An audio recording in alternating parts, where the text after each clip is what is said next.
নির্বাচন দিতে বিলম্ব হলে বিএনপির সাথে বর্তমানে যারা ক্ষমতায় রয়েছেন তাদের সাথে কোনো ধরনের টানাপোড়েন হতে পারে কিনা সম্পর্ক? না, এখানে সম্পর্ক টানাপোড়েন হয়ে গেছে।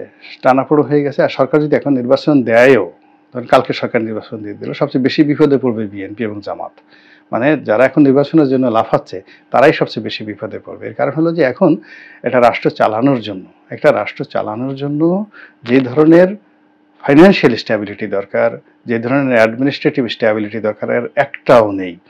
যেহেতু এখন ডক্টর মোহাম্মদ ইউনূসের অন্তর্বর্তীকালীন সরকারের সুবিধাভোগী কম, এই জন্য বদনাম হচ্ছে কম। কিন্তু যদি বিএনপি আসে বা জামাত আসে, দেখা গেল যে একেবারে ইউনিয়ন পর্যায়ে বদনাম ছড়িয়ে পড়বে, ধরো মারো মানে খাও।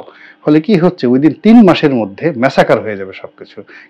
কাজী এখন নির্বাচন চাইলে তো হবে না। নির্বাচনের জন্য তো আগে অর্থনীতি একটা নির্বাচন করতে তো 2 থেকে 3,000 কোটি টাকা শুধুমাত্র রাজস্ব খাত থেকে যাবে সরকারের। আর এক একটা ইলেকশনে যদি 300টি আসনে আপনি 1 কোটি টাকা করে যদি ধরেন এক একজন প্রার্থীর, তাহলে আপনাকে এখানে 300 কোটি টাকা যাবে শুধুমাত্র এই আপনার এমপি নির্বাচনে। তাহলে এই টাকাগুলো তো আপনার থাকতে হবে দেশের মাটিতে। সেই টাকাগুলো কোথায়? আপনি 300 কোটি টাকা খরচ করবেন নির্বাচনে, উপজেলা নির্বাচনে। সব মিলিয়ে ঠিলে দেখা যাচ্ছে যে আমাদের এই নির্বাচন ব্যবস্থা ইউনিয়ন, উপজেলা, পৌরসভা এবং সংসদ, এই কটা নির্বাচন, রাষ্ট্র এবং সব মিলিয়ে 8 থেকে 10,000 কোটি টাকা খরচের বিষয়। তো 10,000 কোটি টাকা সরকার খরচ করবে কয়েকটা নির্বাচন করে, সেটার সুফল, অর্থনীতি সব মিলিয়ে আপনার একটা পজিটিভ দিক থাকতে হবে, যেটা এখন নেই।